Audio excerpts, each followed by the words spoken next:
Kenapa kita ucapkan sunat? Sunat itu untuk kesempurnaan yang wajib. Ingat ya kaidahnya. Sunat-sunat yang kita lakukan itu untuk kesempurnaan yang wajib. Sunat dalam wudu, sunat mandi, sunat dalam sembahyang itu untuk kesempurnaan yang wajib. Sami Allahu liman hamidah, sunat juga ucapannya.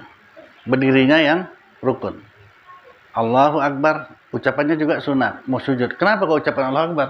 Biar sadar kita kepada hati kita sendiri. Kita mau sujud sama Allah Ta'ala. Letakkan kepala itu betul-betul. Jangan ditekan. Letakkan di seberat kepala itu. Kalau sujud, kan udah lihat kajian itu kan. Letakkan kepala itu, seberapa berat kepala itu. Bukan ditekan. Ada rupanya orang tekan di kepalanya. Ada seperti. A'udzubillahi minasyaitonirrajim. Bismillahirrahmanirrahim.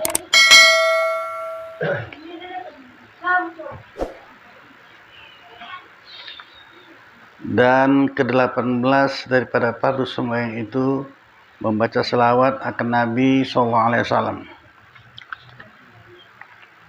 Maka adalah syaratnya seperti syarat pada membaca tahiyat akhir, tetapi tiada damai waw ataf, dan wajib menentukan dengan lafaz sholli dan lafaz Muhammad.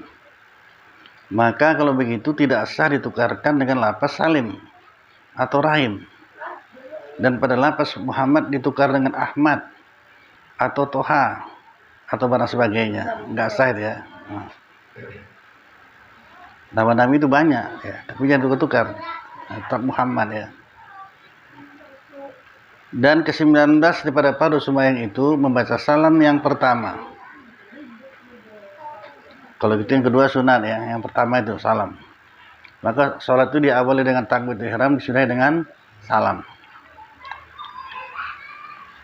Maka adalah segala syarat seperti syarat tahiyat juga, tetapi tiada disyaratkan bagi tertib, dan tiada idgham, dan tiada waw ataf di dalamnya.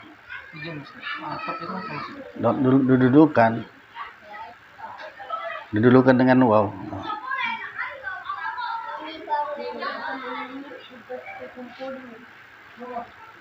Dan ke-20 daripada persembahyang itu tertib, yaitu mengerjakan segala pekerjaan rukun sembahyang itu dengan berturut-turut seperti peraturan yang telah tersebut itu. Maka jika ditinggalkan seorang tertib dengan sengajanya, lagi diketahuinya, umpamanya didahulukannya sujud daripada ruku, nah, itu tertib ya, sujud dulu baru ruku dia atau barang sebagainya, maka batalah sembahyangnya. Ya, tertib kan. Dan ke-21 daripada fardu sembahyang itu mawalat di dalam sembahyang, sama ada fardu atau sunat. Maka arti mawalat itu ketiadaan memanjangkan akan rukun yang pendek, atau ketiadaan panjang perceraiannya daripada salamnya pada seorang yang lupa akan suatu rukun di dalam sembahyangnya. Nah, nggak boleh panjang ya perceraiannya. Jadi kita mesti tahu dalam sembahyang ini ada rukun panjang, rukun pendek. Rukun pendek itu dua ya, duduk antara sujud sama i'tidal. Kalau dipanjangkan batal.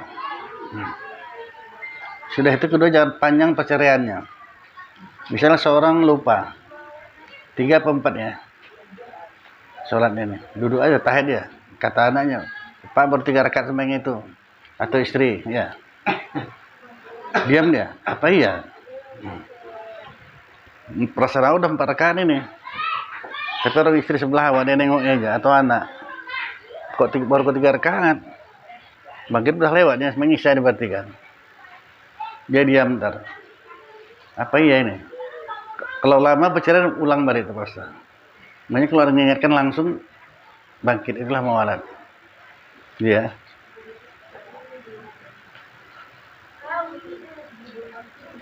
Jadi berarti sholat itu bukan asal jadi aja.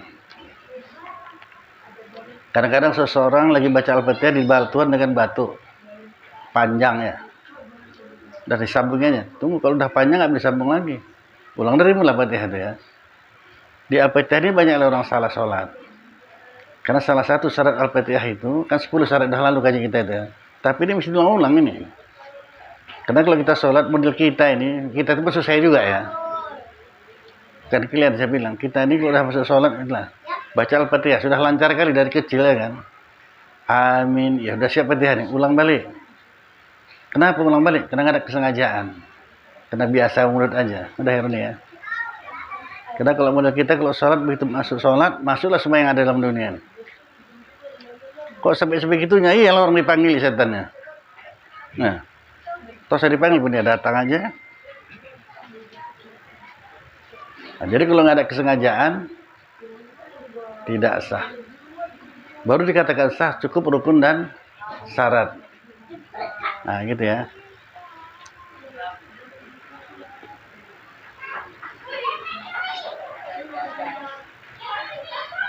Itu membaca Al-Fatihah ini harus ada kesengajaan. Berarti kita membaca Al-Fatihah itu menganggap seperti kita berbicara dengan Allah.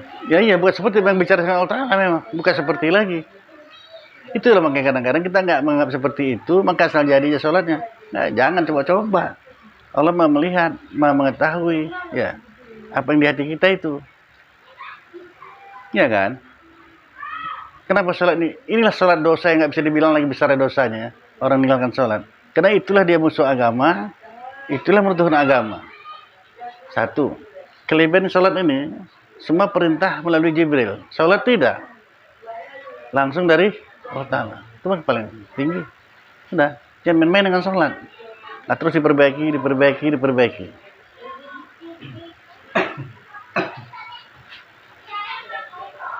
Udah. Oke, kalau ngaji ini memang mesti lama. Kadang-kadang kita didesak oleh pekerjaan atau sesuatu. Sholat dulu lah, nggak enak. Nah, macam mana sholat waktu itu? Lama apa cepat? Cepat, nggak ikhlas berarti. Dengan Allah Ta'ala. Ini banyak sangkut kita ini. Nah, ini Syah Hasan yang baru pulang tanya lah dia. Yang lalu mungkin lupa dia. Kenapa orang Arab tuh kok kaya-kaya kali semuanya? Karena dulu kan perintah Allah Ta'ala daripada yang lainnya. Nggak ada cerita itu. Kalau sudah dengar suara Allahu Akbar, udah tinggal semua. Kita apa? Kejap lagi. Makanya kalau ada masalah kita pun, tunggulah dulu, bentar lagi lah. Tunda-tunda. Sana nggak ada. Gimana San? Betul nggak saya bilang ini?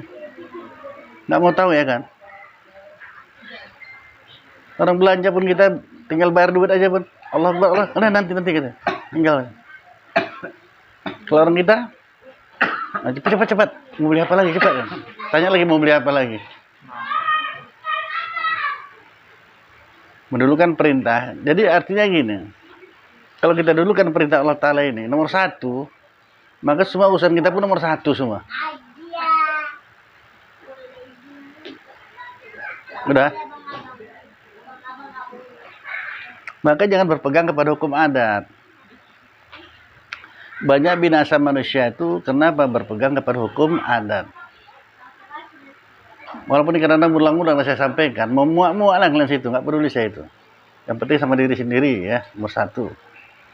Secara umum orang mengatakan, ini ada sijal sini nih. Kalau salah jangan diam aja ya.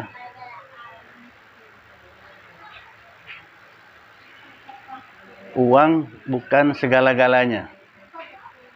Tapi segala-galanya perlu uang. Betul apa salah? Jal? Gak mau tanya tutup buku, tutup. Nggak usah yang lain. Gak usah lama-lama. Uang udah datang di. Udah. Uang bukan segala-galanya. Tapi segala-galanya perlu uang. Betul apa salah? Hah? Salah? Coba naik sini, takut gitu. Emang salah, betul lah itu. Banyak orang berpegang itu salahnya itu. Uang bukan segala, pasti ulang. Salah kita. Enggak lah, buktinya nih panci ini. Kalau nggak pakai uang mana dapat kita. Panci pun dibawa-bawa ya kan. Padahal kalau kita mau jujur diri sendiri, saya tanya, apakah kita yang terima selama ini dari Allah Ta'ala itu pakai uang? Jawab, jujur lah. Pakai uang apa tidak? Tidak.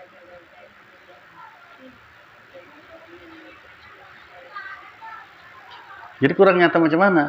Tasdiklah di hati kalau kita benar Allah Maha Pengasih lagi Maha Penyayang.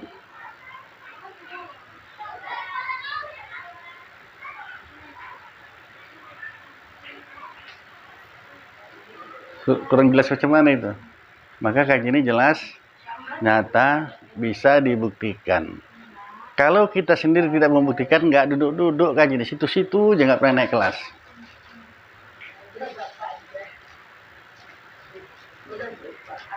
Nah, tanyalah, jangan diam aja. Saya udah berulang-ulang saya sampaikan, semakin banyak yang bertanya, makin banyak dapat ilmu. Bukan saya nggak ada apa-apanya, tapi berserah sama Allah Ta'ala aja. Jangan pahami. Kamu baru mau tidur ya padahal. Kok masih ngantuk juga? Udah dipersiapkan yang tidur dulu dia padahal. Waktu kita nggak lama pahami. Nikmati sekarang ya. Masih bisa kok menatap saya dengan gitu, saya pun senang. Malam Rabu depan wallahu alam. Ya. Jadi kita syukurlah siasanya. Jumpa kita ya. Jumpa. Suka atau tidak suka, jumpa. Entah saya nggak suka, cuma saya pun nggak tahu. Hidup pula lagi deh. Tunjukkan lagi miss call pula sama orang Arab sama saya. Marah loh orang tuh. Dibilangnya sama orang Arab tuh guru saya, wah nggak ada jenggotnya gitu. Iya, hah? Jenggot palsu nih. Mana saya tahu tiba-tiba di video call sama orang Arab 2 orang. Nggak ada yang lain tanya, jenggot nggak ada. Hasan ngapain lah tuh ya orang Arab. Itu orang tuh jenggot tuh seolah wajib itu. Ya kalau nggak pakai jenggot nggak laku. Nah betul nih, nggak ahli sunnah nih ya kan, nggak pakai jenggot. Jadi kau cukur jenggot kau? Kan baru. Ya itulah kok dicukur.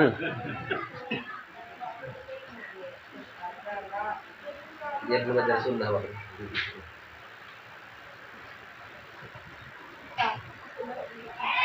Saya dulu pakai jenggot juga panjang. Istri saya nggak suka rupanya. Ya udahlah, nggak usah.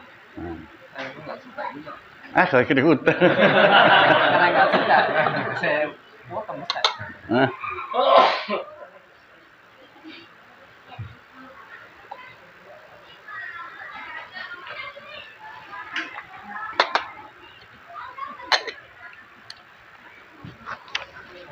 Jadi kalau kita pahami betul-betul kaji ini, ya heran ya, tunggulah betul-betul.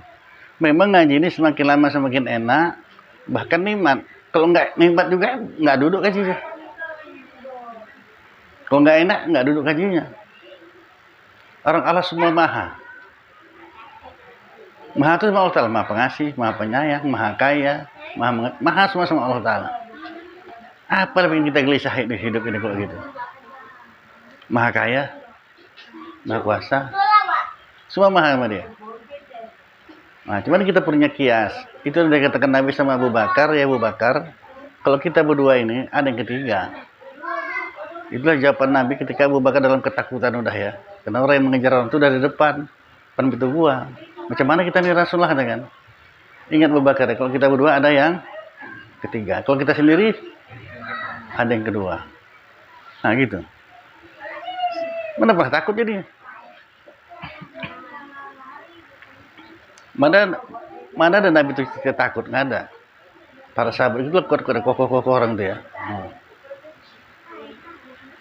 Keimanan, perlunya keimanan. Nggak duduk-duduk kaji kita itulah jam tadi itu pedomannya macam dulu juga. Uang memang bukan segala-galanya, tahunya aku, tapi segala-galanya perlu uang. Mau kencing aja bayar 2.000 gitu.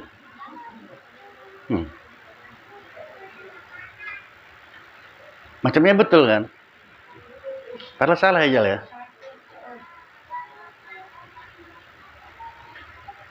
Kalau tiap kencing bayar 2.000 habis lah gaji kau situ aja. Ada. Jadi apa yang bergelisah nih? Jadi ngaji ini mesti orang senang-senang, orang kaya. Bukan saya cakap sama seluruh itu. Kaya, senang, nggak ada susah.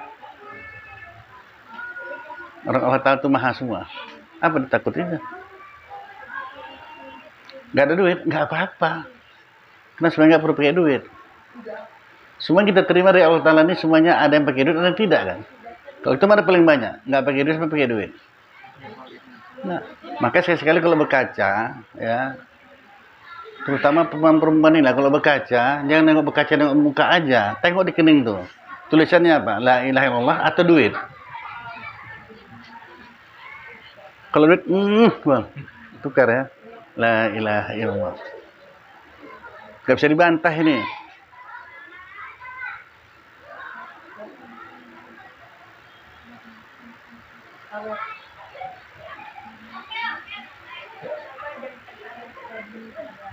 Sudah.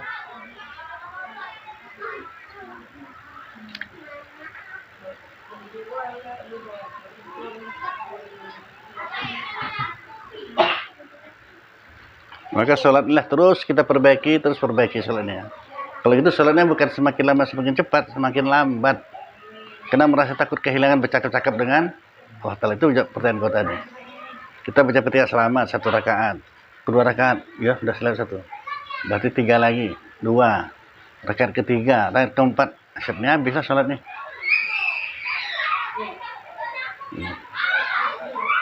Jadi semakin lambat.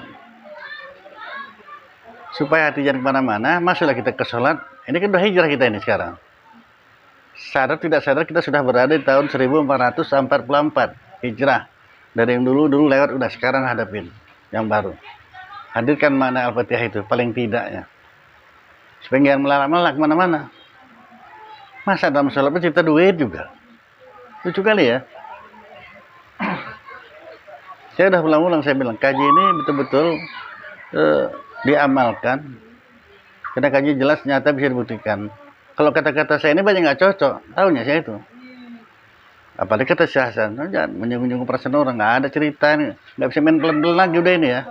Sekarang ini. Kalau sakit ngaji ya, nggak cocok nih ya. Nafsu ada cocok. Kalau sakit ngaji. Kalau punya masalah ngaji. Wah, aku punya utang ngaji jawabannya. Kenapa ngaji? Nah, ini jawabannya ya.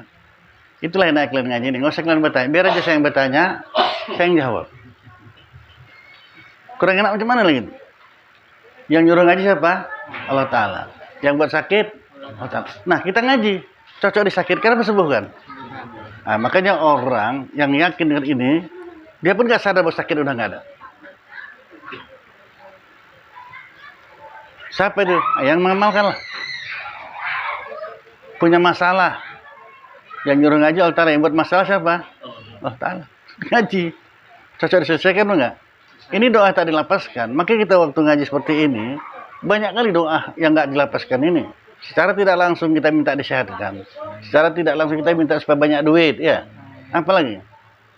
Semua itu. Tapi tergantung kita ngajinya. Macam mana ngajinya nih? Ada yang ngaji ini, ya, tapi bukan di kalian ya, orang lain ya. Ada yang ngaji itu kapan sempat, ada. 1. Daripada suntuk di rumah, ada. Supaya dibilang orang ngaji, nggak laku semua ini. Ngajilah betul-betul kena Allah Ta'ala. Nah, ikhlas. Terjawablah semua yang tadi itu.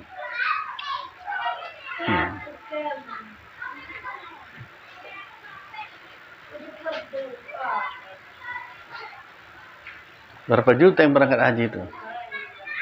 Biasanya saya suruh tanya langsung supaya kau buktikan yang saya sampaikan dulu. Tanya langsung. Berapa juta san haji san? Hah? Bukan biayanya? 35 juta. Tentulah kalau orang yang nggak ada, aduh macam mana lah aku pikir. Macam pengurindukan bulan aja ini katanya kan? Enggak, banyak yang gratis. Banyak.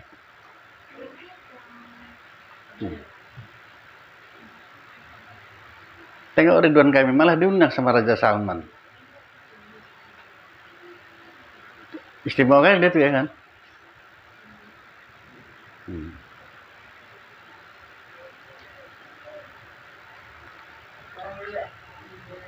Jadi tidak semua pakai duit. Nyata tuh ya. Walau berangkat haji sekalipun.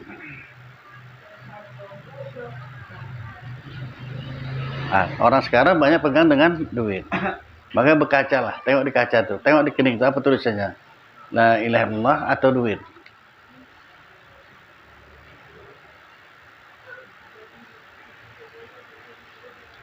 Kalau sudah tulisannya la ilaha illallah selamat, dikubur pun selamat.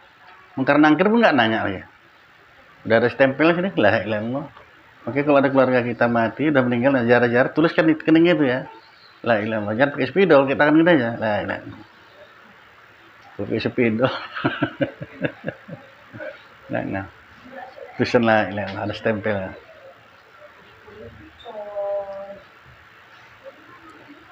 Jadi karena sudah kita hijrah sekarang pindah tahun dari 1443 sekarang 1444. Tinggal yang lama. Kenapa nikmati sekarang? Yang lalu kan nggak seturang lagi kan? Besok kita tahu, nggak tahu. Ini nikmati betul-betul. Sholatnya kah, ngajinya, semua nikmatin. Udah. Tapi Ustadz ngantuk kali. Nanti bilang nanti kalau mau tidur panjang ya. Lama kok tidur nanti. Sekarang jangan tidur dulu. Kalau nggak kita lawan nafsu kita ini, kalau nggak kita latih, kacau kita ini. Kalau nggak kita latih dia untuk supaya taat, kacau kita. Karena nafsu ini 70 kali setan. Udah. Yang kedua yang saya bilang tadi, buktikan kaji ini, jangan diam-diam aja. Dibuktikan kaji itu. Itu makanya kalau almarhum guru saya dulu sampaikan gini, jangan kau dengar cerita dia aja soalnya kan. Jadi kau buktikan bahwasanya orang miskin itu berbagai kekayaan sama dia, orang kaya itu berbagai kemiskinan sama dia. Buktikan. Cari kalian lah. Kalau ada kawan orang kaya datang. Ya. Kalau masih keretanya kredit bukan orang kaya namanya itu ya kan. Orang kaya lah. Mobilnya 5 gitu kan. Ada datang gitu. Baru nanti kita tahu berapa banyak kemiskinannya. Miskin selera, ya. Miskin waktu. Ini kan orang kaya. Kaya waktu kita kan. Tengok Allah Ta'ala memberikan rahmat sama kita. Kalau orang ngaji kayak ini, kawannya orang baik-baik semuanya ya. Itu syukuri itu. Nggak semuanya orang dapat. Tahu orang kaya itu. Yang kaya tadi. Ya dari segi kawan aja. Tahu dia kawan siapa? Koruptor. Ya. Penipu ya kan. Pakainya paten-paten kali tapi. Itu kawan itu. Tangkal neraka semuanya itu. Nah, makan. Kita ini nggak ada pantang-pantang semua banti aja. Ya. Tapi kita nggak boleh makan daging kambing nanti darah tinggi. Enggak. Kalau daging kambing buat darah tinggi 2 Tuhan. Kambing 1 Tuhan. Ngada-ngada aja kok. Kita bilang sendiri. Jangan bilang semua orang. Kau ngaji kau entah apa ngaji kau turi kita.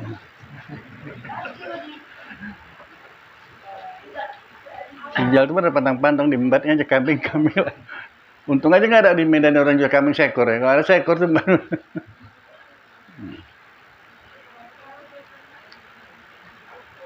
Nah, kita pegang kuat itu. Allah tuh serba maha.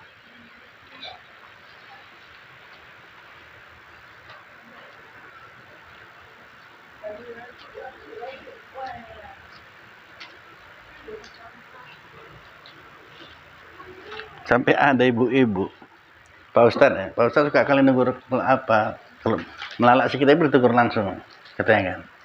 Jadi ini hari saya tolong jangan ditegur lah ya. Kenapa Bu? Ngantuk kali saya, jam 3 pagi semalam bangun nggak bisa tidur sampai sekarang. Ngaji jam 10 ini, ngantuk kali saya. Bu, Ibu mau ngaji apa mau tidur?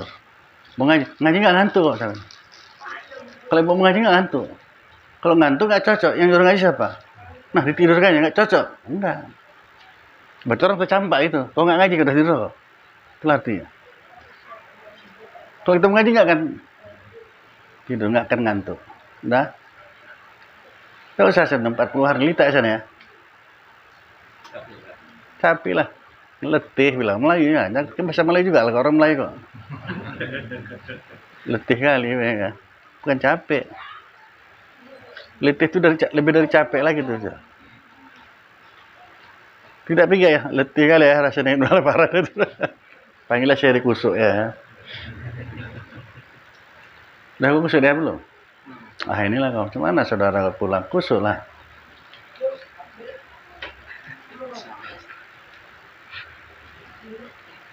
Eri, mesti diajari semua kau. Baru pulang aja di kusuk, duitnya banyak ri.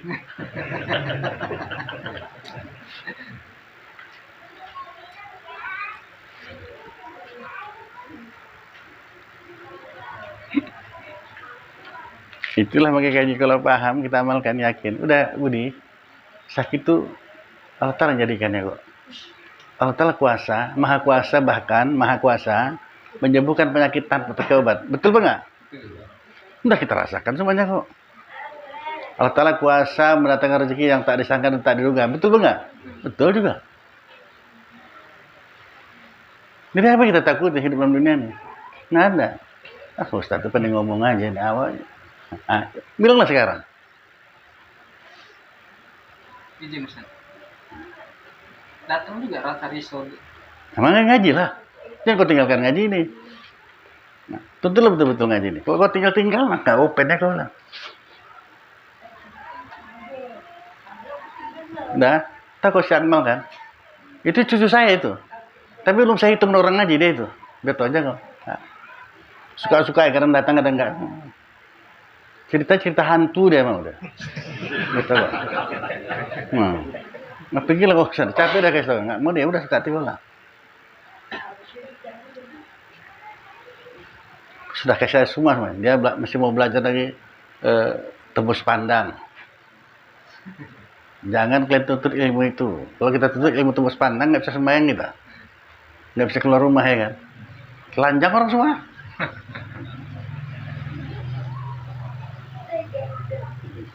Padahal belajar tembus pandang itu bukan payah. Saya bilang dia semua. Di kamar saya tahu semua itu apa yang dalamnya. Bisa tahu? Bisa. Macam mana caranya? Buka aja pintunya. Ngapain baca zikir-zikir? Enggak. Mau naik udah lah. Enggak. Nah, tengoklah. Habis.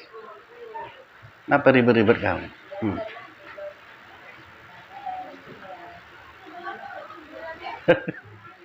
Jadi salah satu guru dia itu, tapi ini bukan untuk apa, untuk ikhtibar sama kita ya. Dia datang sama saya, Pakcik tolong nanti malam kunci rumah ini betul-betul dengan yakin ya gitu. Mau ngapain ya? Kenapa dikunci? Nanti malam saya mau datang. Nanti saya datang masuk ke rumah ini, tapi yakin kan udah terkunci semua. Nanti saya taruh bunga di dada Pakcik. Mau taruh bunga di dada saya. Bodoh kali, ngapain lah bunga? Bagus rumah Cina itu kita kerjai saya bilang kalau gitu kalau. Taruh bunga apa dapat kau? Muter bunga, saya menunjukkan ilmunya itu hebat. Saya nggak sadar, muter bunga di dada saya nggak ada gunanya itu.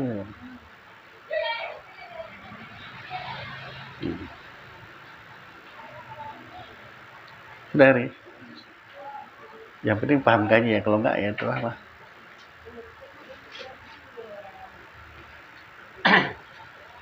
Jangan sampai tinggal pertanyaan. Ini ada bahayanya juga suami istri ngaji.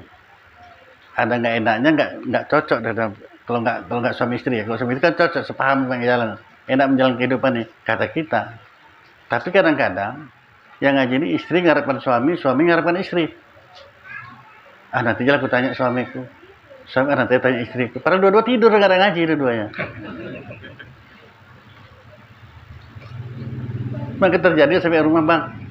Tumak ninah itu apa bang? Jadi nggak mau nanya deh. Kau tumak ninah pun nggak tahu kata si suami. Ya emang nggak tahu lah bang, aku tanya abang, aku malu kalau ngaji nanya. Tumak ninah lah kata. Ini kan semua ini, tumak ninah itu apa bang? Kau nggak tahu. Tumak ida, tumak ikan. Ini tumak ninah. Sama-sama tak tahu rupanya kan. Tanyalah. Bahkan rahasianya, semakin banyak kalian bertanya, makin banyak dapat ilmu. Karena arti ilmu itu tahu, kuncinya tanya. Apa masalahnya? Cuman kalau zaman dulu, ya itu kuntilanak itu pakai daun apa itu belanjanya, pakai daun pisang atau daun apa lah, daun mangga belanja. Pulang tuh jadi daun apa itu? Kenapa kuntilanak dulu bisa gitu, sekarang kita enggak? Bisa lebih hebat dari itu ya kan? Dan daun mangga, daun pisang ambil, jual, setebal berapa ya kan? Jadi duit. Bodoh. Kok ketawa?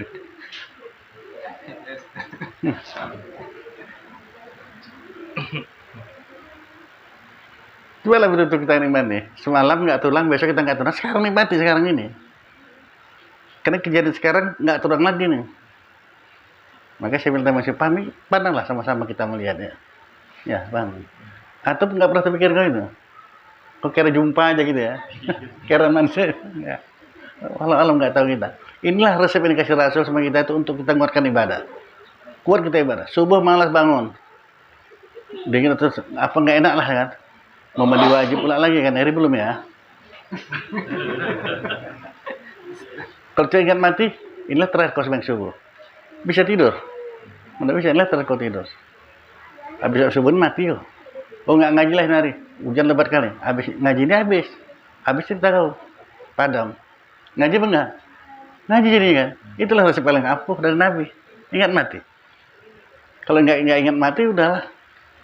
Kita kumpulkanlah harta banyak-banyak yang bakal kita tinggalkan tuh.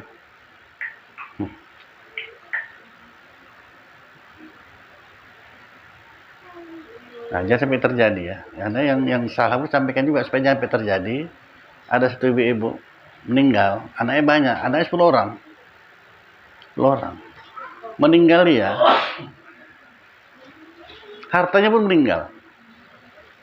Yang bisi-bisi aneh bukan nanya apa. Yang bilang, mama kok ngambilnya? Enggak. Cincin mama habis hartanya. Belum dikubur lagi ini. Nah itulah harta yang kita kumpulkan tuh. Jangan jadi rebutan seperti itu. Sekarang kita sedekah-sedekahkannya. Lebih aman. Kan kumpulin, percuma aja.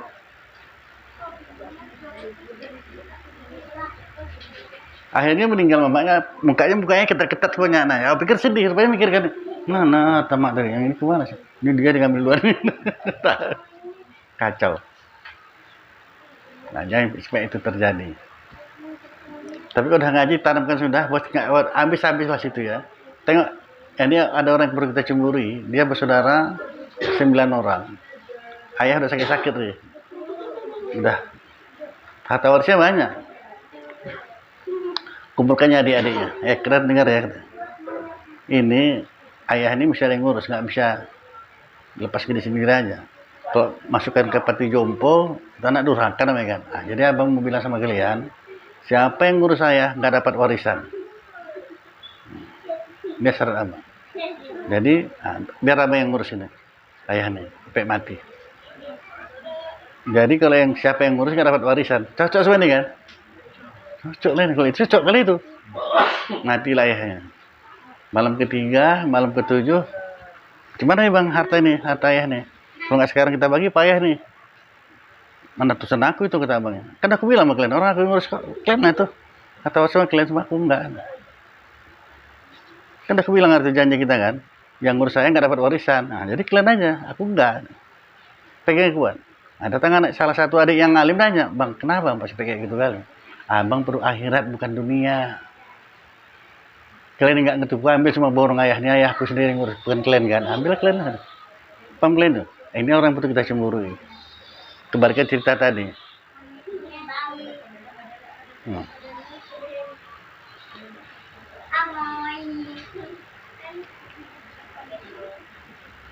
Dia perlu akhirat. Nah begitulah ya.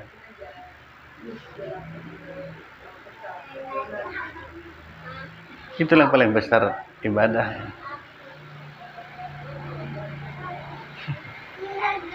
Karena macam manapun ibadah kita luar biasa, kalau orang tua nggak ada ini nggak laku. Tolak capak kan tuh kita ibadah nggak laku.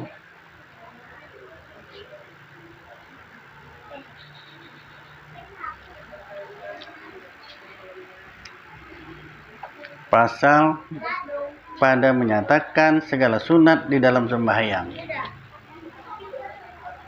Bermula sunat di dalam sembahyang itu, yaitu menyebutkan niat itu dengan lidah. Sali pada zuhri arba rakaatin hadan lillahi ta'ala. Sunat hukumnya itu ya. Bahkan nanti ada orang katakan bid'ah memang Nabi nggak pakai usali. Ya.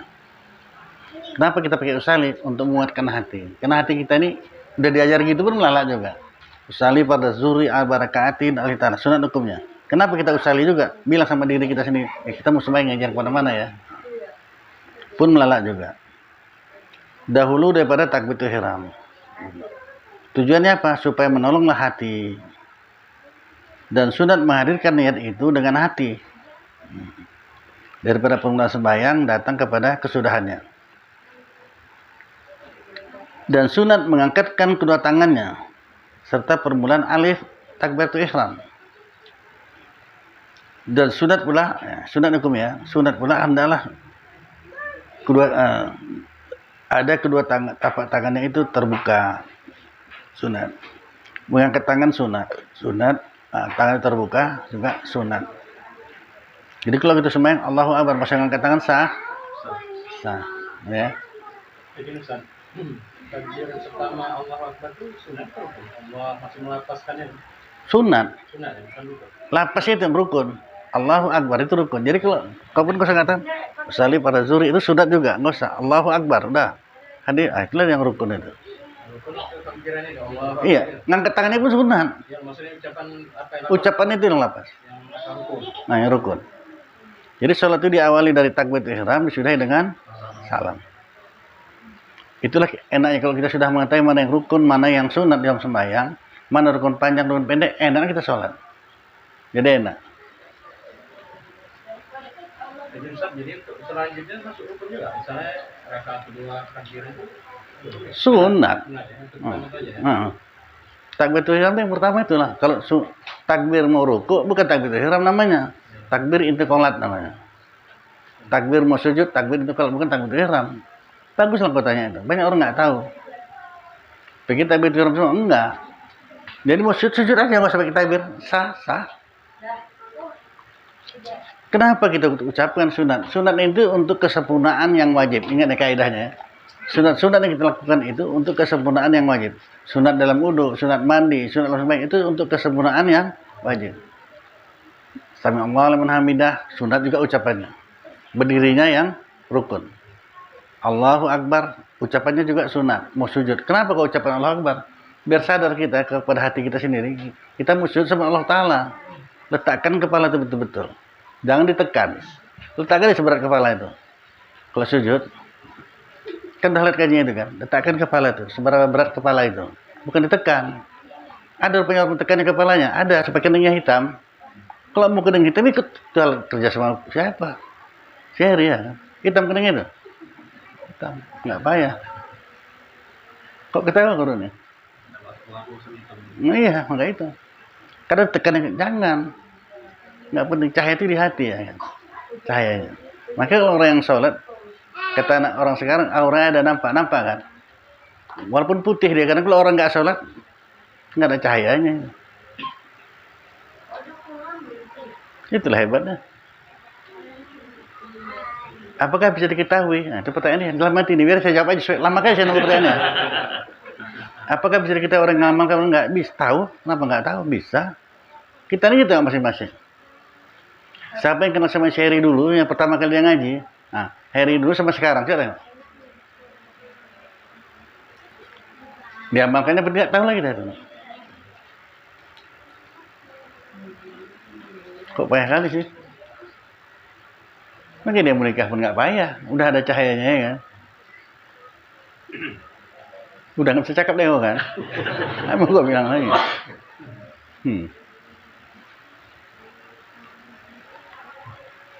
Enak kan share ini? Memang enak kalau kita dekat sama yang punya, enak. Itulah resep kehidupan ini. Orang Allah Ta'ala menjadikan ini semua. Berarti siapa punya? Allah Ta'ala punya. Macam mana cara mendapatkan yang ada ini? Dekat yang punya. Akan siapa yang agama ini? Kok payah kali sih? Macam mana cara dekat yang punya? Ngaji lah. Karena dia guru ngaji kan? Ngaji kau. Apapun kalau punya anak, apa yang disuruh nggak dikerjakan? Macam mana konoknya? Sembahnya konoknya kan? Minta pula dia. Pak, mintalah Pak, cepet aja tuh uang jajan gitu. Mau pergi sama kawan-kawan.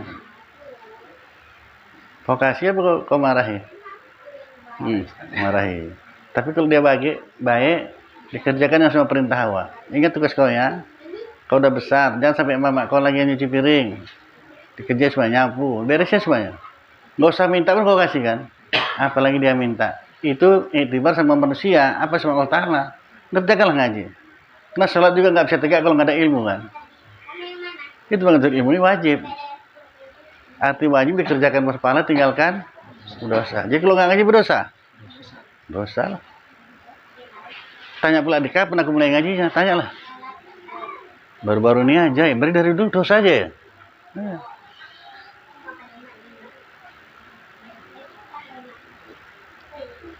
Nah, mana lagi bukti-bukti bahasa yang ngaji jelas nyata bisa dibuktikan saya bilang tadi. Terkadang mata kita melihat makanan yang lezat-lezat. Bisa enak ini, ya kan? Tapi belum dipersilakan sama yang punya rumah. Sambal udang yang besar-besar macam jempol kaki itu ya kan. Daging misalnya. Sayurnya pun apa gado-gado. Bukan pakai sayur yang 3 macam itu ya. Selamanya sih 3 macam itu danubi, kangkung, bayam itu aja. Tukar-tukar situ-situ aja. Bayam balik, kangkung. Udah. Selera kan makanan yang lain. Tapi selera mata. Itu waktu itu terjadilah pertengkaran antara mata dengan lidah. Kita nggak tahu. Kalau mati bisa kalian, kau bukan kau yang ngerasai kok. Kenapa yang ngerasai? Nah.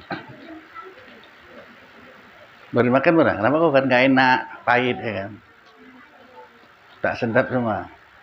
Makanya kadang-kadang kalau manusia itu lupa dengan makanan yang terhidang, lupa itu bosnya dari zikir Allah Ta'ala, tak enak makan tuh. Yang parahnya bukan daging digigit, lidahnya digigit. Ada apa enggak? Makanya kalau orang gigit lidah sakit kali itu. Kenapa? Karena gigitnya nggak pelan. Aduh, tak enak selera makannya. Udah pernah ngerasain semua itu gerak Allah Ta'ala itu. Bang kita nggak tahu ditegur kadang-kadang. Ih, tak enak kali makan tergigit kupulak lidah. Bodoh kali. Allah Ta'ala negur kan? Iya kan? Siapa yang belum pernah gigit lidah? Itu tangan kan? Kalau tergigit lidah katanya makan daging. Nah, iya itulah dia. Itu sangka baik namanya mau makan daging ya.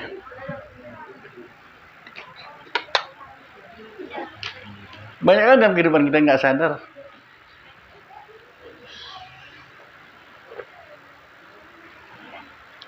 Berbagai macam kemudahan diberikan Allah Ta'ala. Ingatlah kepada Allah Ta'ala memberikan kemudahan itu. Itulah doa kita yang diajarkan Nabi itu. Allahumma a'ina ala zikrika wa syukrika wa husni ibadatik. Itu doa kita. Senantiasa ingatlah kepada tentang apa saja. Kalau kita syukuri, kutambah dengan nikmat itu berbagai nikmat yang lain. Bro nih, kok kemana nih, ngaji apa enggak nih? Ngaji ya. Bila kita mendapat nikmat pun, ingatlah syukur Allah Ta'ala memberikan nikmat. Kalau kau syukuri, kutambah dengan berbagai nikmat yang lain. Nah, makanya baca bismillah itu bukan mau makan aja. Yang terutama ya, makan baca bismillah. Tapi yang paling terutama apa? Masuk ke lambung.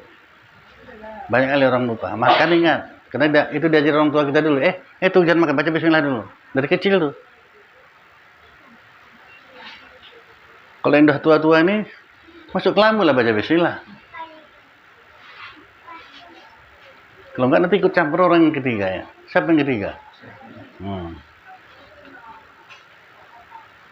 Sudah Ri? Cuman jangan lama kali kau baca Yasin pula, kau ayat kursi.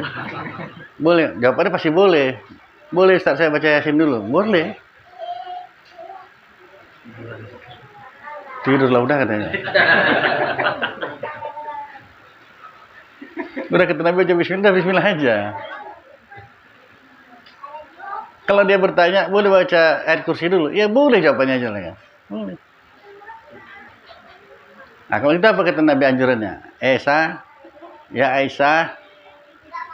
2 tuh Aisyah tuh. Aisyah Koto jadi, Aisyah Tanjung menjadi. Kata Nabi bersama si Aisyah, jangan kau tidur sebelum kau khatamkan Quran. Sebelum kau naik haji. Sebelum sedekah. Baru tutup dengan la ilaha illallah. Kapan aku tidurnya Rasulullah? Bukan mesti khatam Quran dari lam sampai habis. Baca aja kul Allah 3 kali sama dengan khatam Quran. Subhanallah, alhamdulillah, wala ilaha illallah, Allahu akbar. Baca 3 kali. Sama dengan menjalankan haji. Allahumma fil muslimin wal muslimat wal mu'minin wal mu'minat. Sama dengan sedekah muslimin muslimat. Nah, tutuplah dengan la ilaha illallah. Itulah harapan kita nanti di akhirat kita ucapkan la ilaha illallah. Selamatlah kita dah itu ya. Nah, itulah yang paling besar. Man kana akhir kalam la ilaha illallah dakhala jannah bi ghairi hisab, kata Nabi. Apa lagi?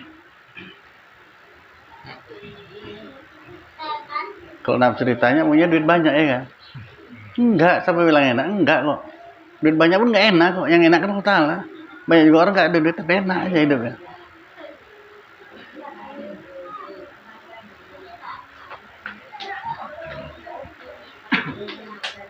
Ada juga yang bantah nih, tapi dalam hati udah. Kalau pulang-pulang di rumah, buka lemari itu yang 3 pintu tuh atau 4 pintu buka, duit semua, uang 100 semua, penuh. Enak. Nggak bisa tidur kan?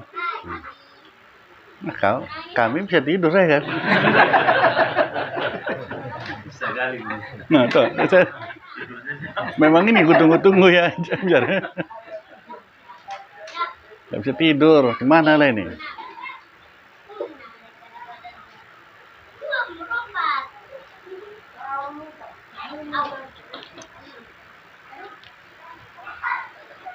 Kuasa Allah berikan nikmat dalam kemiskinan, kuasa juga Allah menyusahkan orang dalam kekayaan.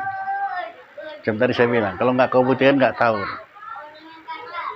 Buktikan, lihat tuh orang kaya itu. Yang kau rasa orang kaya, berbagai kemiskinan menjadikan Allah sama dia. Tapi kebalikan orang miskin, berbagi kekayaan sama dia. Nggak masalah dia.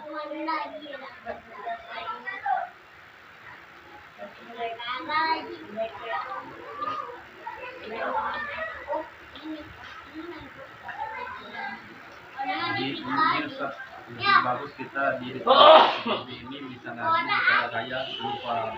Oh iyalah, ada jelas. Kalau miskin dalam dunia terbatas ya itu. Sebentar aja itu. Kalau miskin akhirat selamanya. Mana mau? Miskin dunia sebentar aja ya.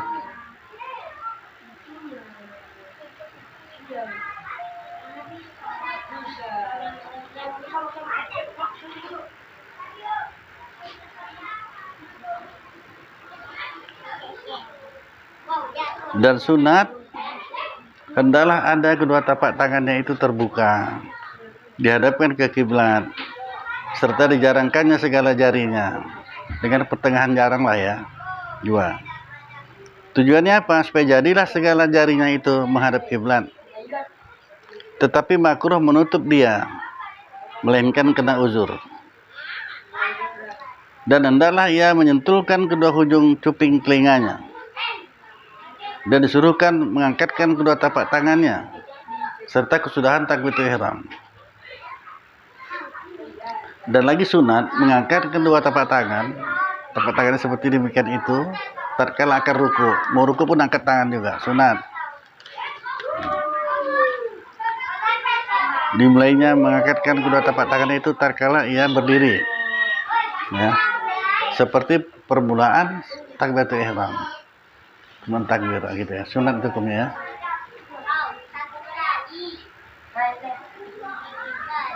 Hingga berbetulanlah kedua tapak tangannya dengan kedua bahunya. Tunduklah ia. Dan sunat mengangkatkan kedua tapak tangannya tatkala i'tidal. Sunat, yaitu mengangkatkan dua tangannya seperti permulaan mengangkatkan kepalanya, dan dikatanya lah sami Allahu liman hamidah. Dan kesudahan i'tidal dikatanya Rabbana lakal hamd, datang kepada kesudahannya i'tidal. Dan sunat mengangkatkan kedua tapak tangannya tatkala bangkit daripada tahiyat yang awal. Tahiyat awal sunat kita angkat tangan juga ya. Maka apabila selesailah daripada takbiratul ihram, maka kalau begitu hendaklah dihantarkannya kedua tapak tangannya dari bawah dadanya dan di atas pusatnya, serta digenggamkan dengan tangannya ke kanan pada pergelangan tangan kiri.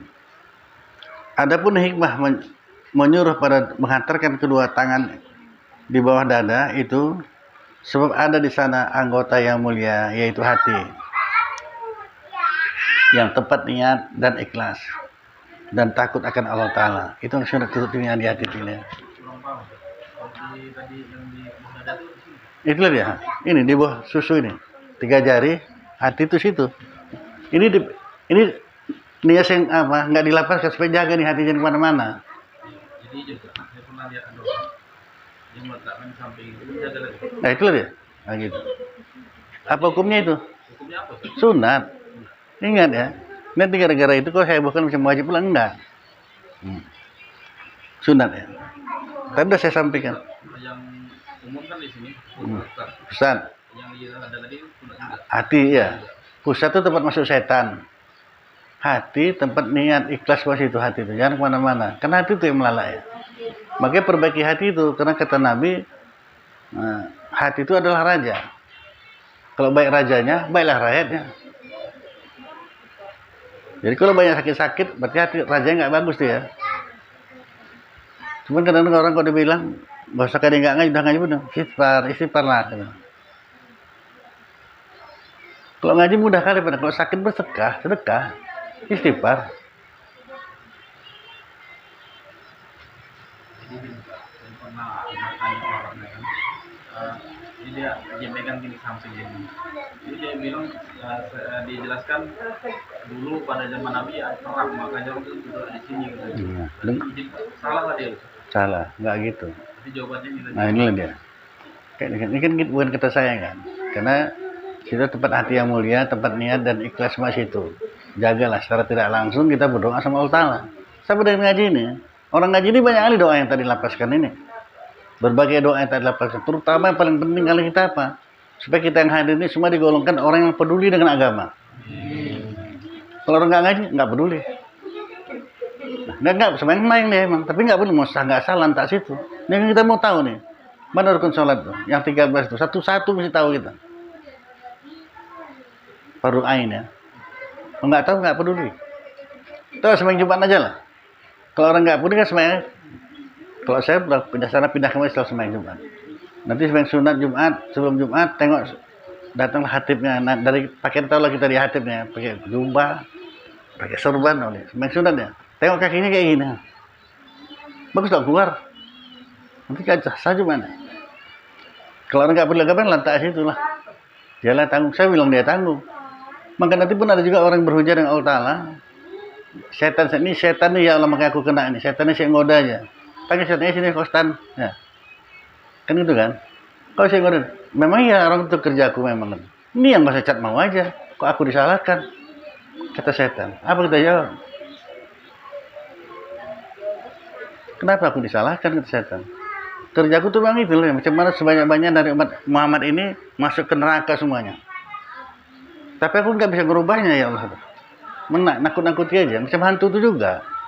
Kan nakut-nakuti aja deh itu kan. Bisa dimatikan kita? Tidak. Makanya kalau kita berani, coba-coba aja lah. Ya, supaya datang berani itu. Kalau datanglah penampakan ke orang sekarang atau gini. Kau mau apa? Bilang? Kalau nggak cabut ya. Orang pencuri aja pun lari kok. Jendela dengan ada yang nyongkel. Istri bangsa berani. Ada orang banyak jendela. Datangnya dekat jendela. Tempat yang lain aja bang ya. Macam mana si pencuri ini? Pelan aja dia bilang, usah teriak-teriak. Pencuri, gak usah. Itu di Jantai Paris itu gitu ada. Pencuri. Dilempar pencuri itu batu bang. Wah, rawas kok besok ya. Nggak pernah keluar deh sepore. Nah itu Jantai Paris. Maling. Memang pergi malingnya. Tapi dia ambil batu. Dilemparnya ke rumah itu. Keluar. Harus kau besok ya gitu. Nggak pernah keluar. Nah jadi kalau perempuan yang berani gitu datang ke jendela itu. Udah sampai dekat-dekat aja. Tempat lain aja lah bang. Kira-kira macam mana pencuri itu?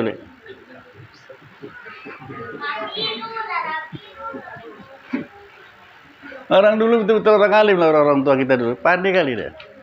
Cangkol tuh bukan letakkan gini. Belakang rumah. Nah, telentang cangkol tuh gini. Cangkol. Gini. Jadi kalau pencuri masuk, siapa tuh maling? Lari dari pintu kan, dipijaknya cangkol tuh ini, dipukul cangkol tuh batangnya. Ampun pak. Orang dulu kayak gitu, pintarnya ya. Malingnya bodoh, maling apa kucing? Kucing gitu ya. Habis lah.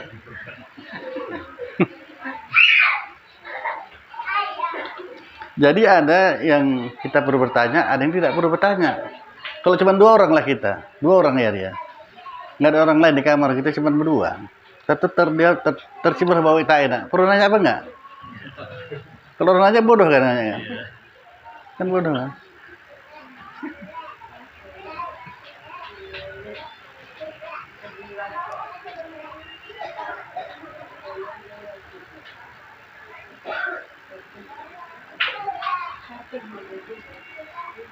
Apabila selesai pada takbiratul ihram, maka hendaklah dihantarkannya kedua tapak tangannya di bawah dadanya dan atas pusatnya, serta digenggamkanlah ke tangannya kanan pada pergelangan tangan kiri.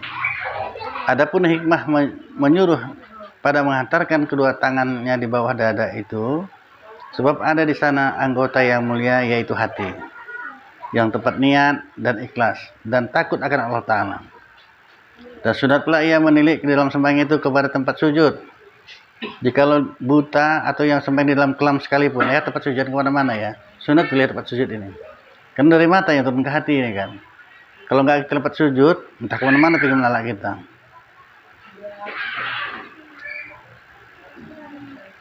Melainkan pada hampir Ka'bah. Nah, kalau hampir Ka'bah jangan ke tempat sujud. Maka hendaklah ia menilik kepadanya juga. Ka'bah itu ya. Dan mungkin lagi sunat ia menilik kepada telunjuknya. Sunat melihat telunjuk kita terkala pada tahiyat menyebut illallah, asyhadu alla ilaha illallah, lihat tempat sujud, tempat telunjuknya. Dan lagi sunat pula membaca doa iftitah ya. Tahu deh, asyhadu alla ilaha illallah. Ini kita lihat tempat sujud hari ini. Tapi waktu mengucap asyhadu alla ilaha illallah, mata kita melihat ke tempat ke sini, ke telunjuk. Kenapa? Ada urat di sini yang berhubungan dengan jantung. Itu kita kiaskan paham. Ada jantung, maksudnya hati jangan kemana-mana. Asyhadu alla ilaha illallah. Lihat tempat telunjuk ini. Udah. Jadi kalau udah tabah ilmu kau, kalau ngusuk sakit apa, jaga jantung, pegang ini, baca selawat dari tempat telunjuknya. Jadi baca selawat. Bismillahirrahmanirrahim. Allahumma sholli ala sayyidina. Urutlah pelan-pelan. Minta tolong sama Allah Ta'ala. Kalau ada orang sakit jantung,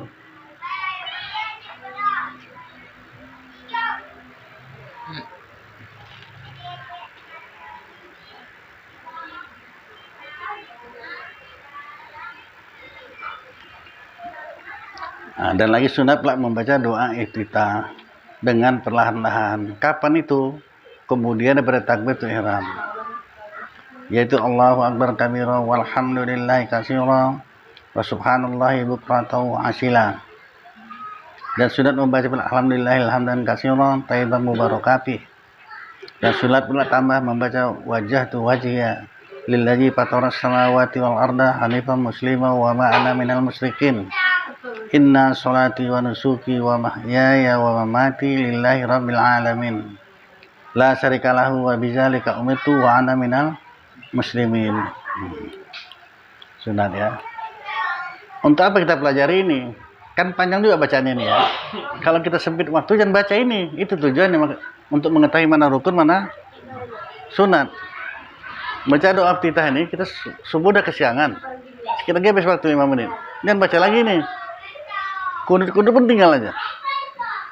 Udah baca Al-Fatihah kau coba sesani, langsung ruku. Enggak pakai Allah Akbar pun, tinggalkan sunat-sunatnya. Kenapa? Kalau gara-gara kita baca ini keluar waktu, haram kerja kita. Sah sembahyang tapi haram. Kita baca Allah berkabir, waktu pun habis. Jadi haram kerja kita. Nah, itu mesti pakai ilmu, mengetahui mana yang sunat, mana yang rukun dalam sholat. Mana rukun panjang, mana rukun pendek. Kalau nggak tahu kesalahan, itu artinya bagus sekali tuh ya. Duduk antara dua sujud itu.